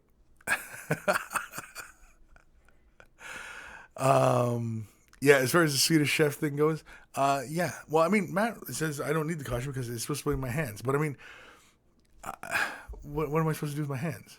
It's the whole thing. The Swedish Chef is the whole thing, And I mean, like, I can see the whole skit playing out, and it's going to be a mess. I'd end up destroying my office. I'm not going to destroy my office to film one little bit. I would have to go film it in a bigger space, warehouse or something, where I could make a mess. But not making a mess here. Anywho. Totem Lord at Kris has my Dark Eldar email being read out in the last couple of weeks. I do recall reading an email from you, Totem Lord. I thought it was last episode. I thought it was like the first email I read last episode. But yeah, I do remember reading an email from you recently, Totem Lord. So when that was, I'm not 100% sure. But it was recently. David Taylor, Kris, how would you paint the effect like the sectoids from XCOM? You paint them up just like how you would, like I mentioned, like the Smeagol effect, but just leave more grays. Don't go with more like light kind of yellowy tones. Go with more lighter gray tones, right? But you still paint like the little veins and stuff like that in them, and paint it so the skin has that kind of translucency, and yeah, it'd be kind of fun. Are the models from XCOM big? Are they big models? Do you have a box set? Because I have no idea if they're big or not. I'm seriously tempted. I know there's only a few days left. I'm seriously tempted to pick up The Walking Dead from Mantic. Supporting the Kickstarter for that. I'm thinking about doing that. I should probably just stop thinking about it and just do it. But yeah, because I like Walking Dead. I know it's based off the comics, which I've never really read the comics, but I'm still a big fan of the series, and the survival horror, scenario on a game table is a lot of fun. Show 720. Could this be the start of the Bellow Heresy? It could be. What's the Bellow Heresy? I don't know what it is.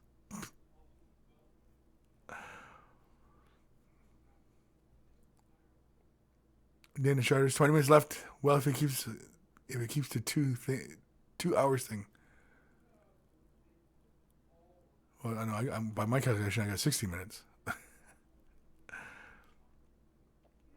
The Mobius, Steve and Lee seem so wrong, but feels so right.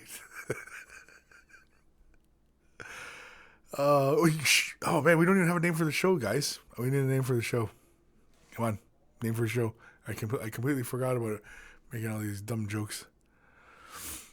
Oh man, Sebastian B. We need Kris to make a Renaissance-like painting of a fan fiction scene between Steve and Lee.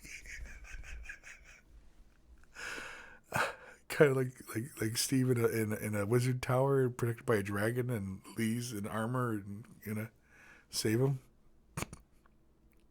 No, it was the perfect image that I'm pretty sure it was Mobius mentioned earlier of Lee sketching Steve, and Steve's like on the couch and he's got like the gemstone.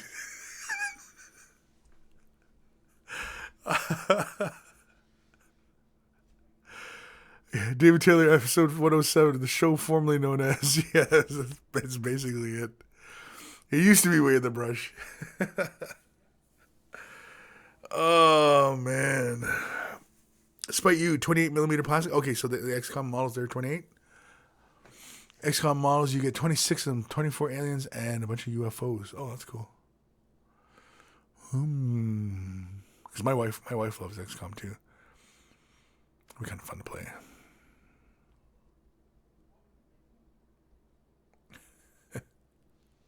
Cujo painting title. I love the smell of brake fluid in the morning. It smells like victory. Okay, well, I'm going to read an email while you guys help me with the title here. This is from Parker. Hey, Kris, was wondering if you could give me any suggestions on how to improve this model. Having loads of fun painting it and loving the ghost hints for the glowing effects. Thanks for all your help and videos. Keep up the great work, Parker. So let's see. Ooh, what do we got going on here? Okay, so I think he's talking about the heat oxidizing. Oxidizing? No, what the hell? Okay, what the hell is that called again? The heat tempering? I don't know. It's not tempering. Either way, very cool. This is what I gotta assume he's talking about because this is the only thing that looks like it's been painted. Ooh, look at that.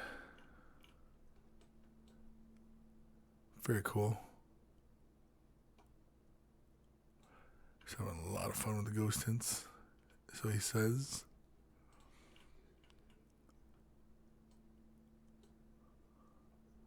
I like it. I like the scheme. I like that color yellow.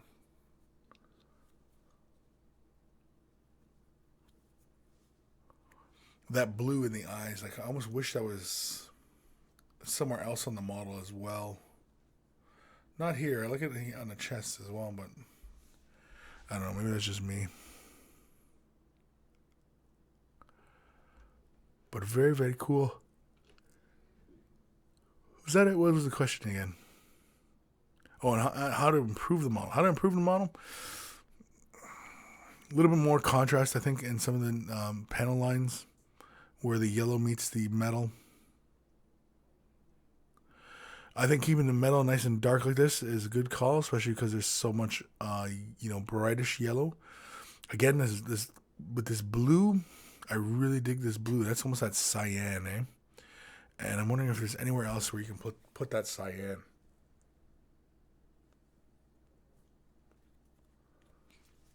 Is there anywhere else you can put that cyan? I don't know. But yeah, I think a little bit more separation in the armor plates from the yellow. Keeping the metal as dark as you got it right now is good. Yeah.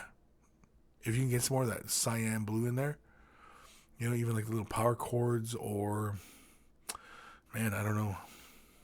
It's kind of tough, But yeah, definitely.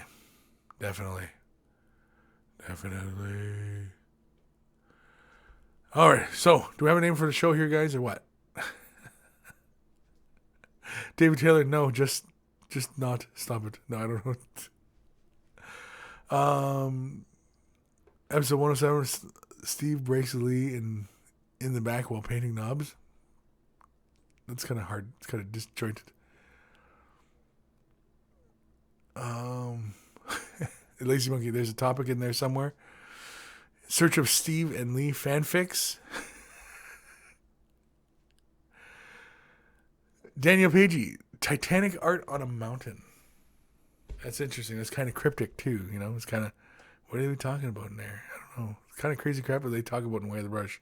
Don't know. Clayton Tate, life tips and vault love. Yeah, I love it. I like it. That's it. Clayton wins. That pretty much sums it up right there. Life tips and vault love. That's it. I'm sorry. Clayton wins this episode. I like it though. I like it.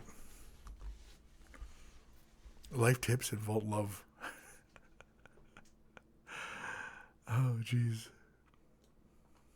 Lee and Steve, Forbidden Love. Why is it forbidden? Forbidden Planet. Bad Monkey fanfiction.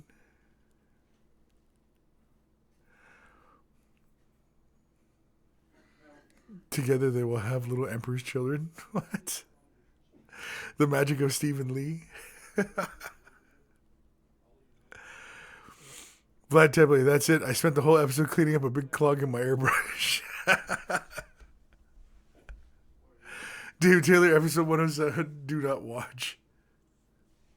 Accidents happen. Okay, here's another name of that episode. Stephen Lee painting their knobs. Lee just turned around. What's wrong with you people?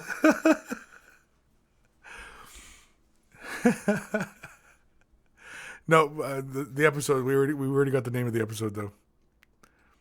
A lot of it is all just Stephen Lee stuff, but no, it's. What's with all the Lee? I don't know how that all got started, but anyway, no, it's Life Tips and Vault Love.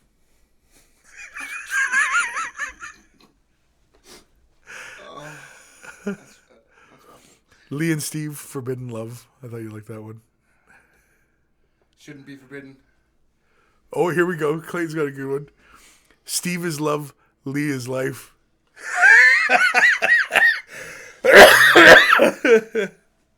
That's a t-shirt. That's a t-shirt right there.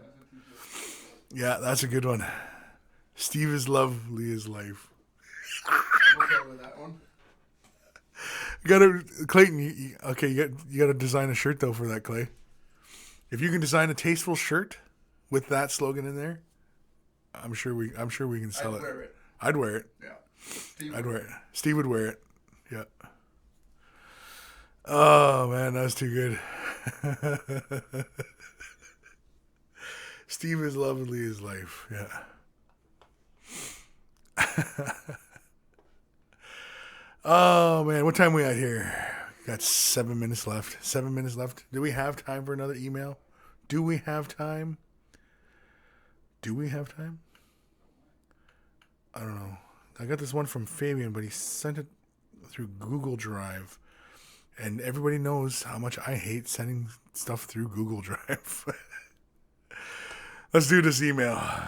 This is from Fabian or Wargren. Okay, Wargren. I saw Wargren in here earlier.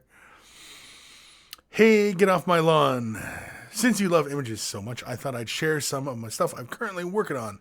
Scar, dude with the axe chain skull thing stuff, is almost done, and all that's left to do are some finishing highlights. Unless you have an idea on what you could throw in there, hit me hard with your critique. It's the best way to get better. And sorry for the bad images. Smartphones suck you bus. Smartphones suck you bus.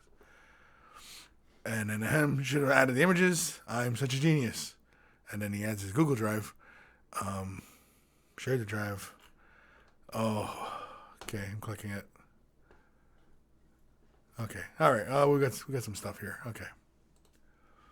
Let's click. Ooh, very nice. I like the luster on that gold. Looks good. Looks real good. Can we cycle through them? Can we? Damn right we can. Very cool. Like a nice strong red. I think when you have a model like this, okay, and you paint it up really, really nicely like this, when you have the blood and the red almost feel the same. And I think what you need is some like dried blood, which is kind of like a darker, blood, and then you can throw in this blood for the blood god on the top of that and get a bit of more of a varying tone, get a little bit more depth. Just because like at a distance, the red and the red, they just kind of look the same, and I think you want a little bit of difference in there. Like the little flames, very cool. You see this is mostly work in progress. Just be mindful how you're laying out your color. We zoom in.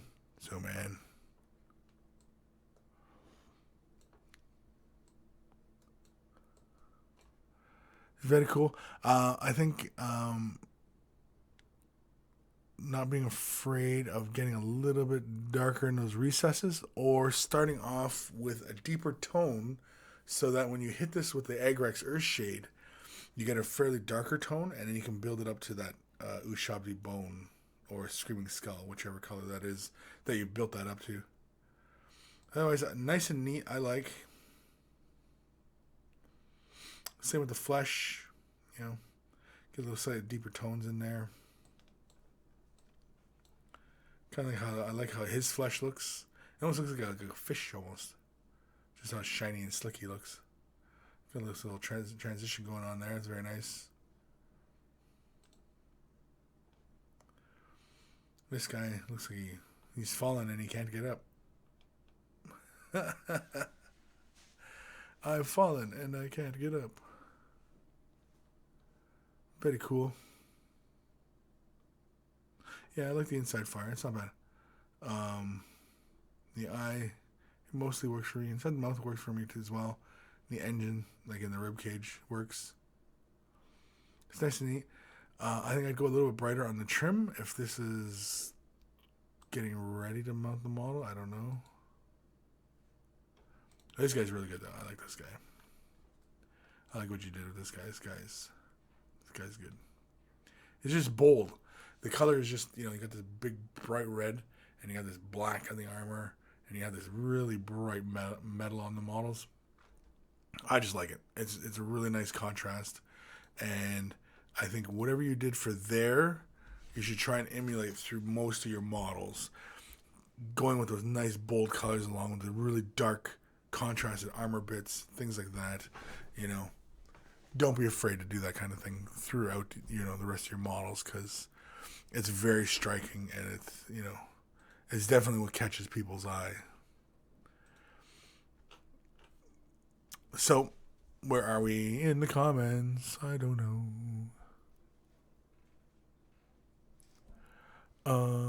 Shio 720, do you think Steve will take Lee's name just to mess with Quirk? I don't know.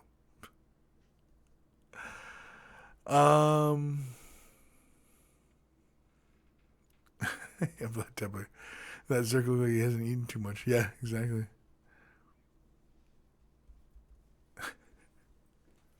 And so, yeah, I think we were pretty much done for the day. I don't think we can go any lower than we have today. No, I don't think we can go any lower. And so, any questions, comments? You want a piece that you're working on critiqued? You want some help with the color scheme? Whatever it is, send your pictures and emails to Kris@miniwargaming.com. It's in the description below.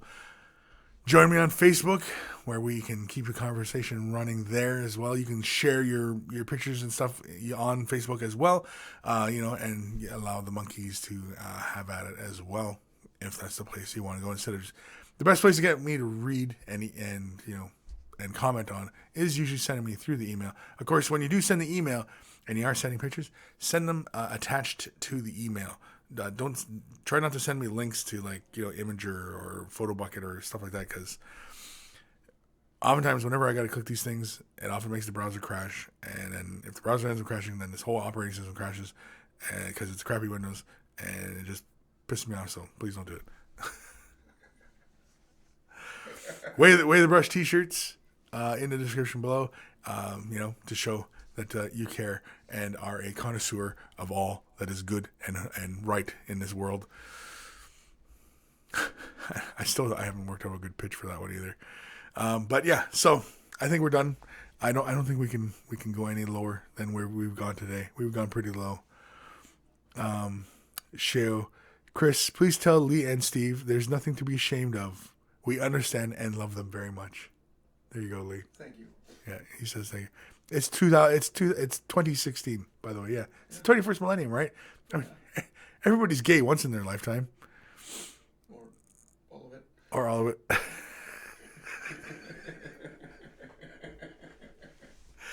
Take care of your brushes; they'll take care of you. And I will see you guys next week in episode 108, where hopefully it's just a little bit more controlled than whatever this was.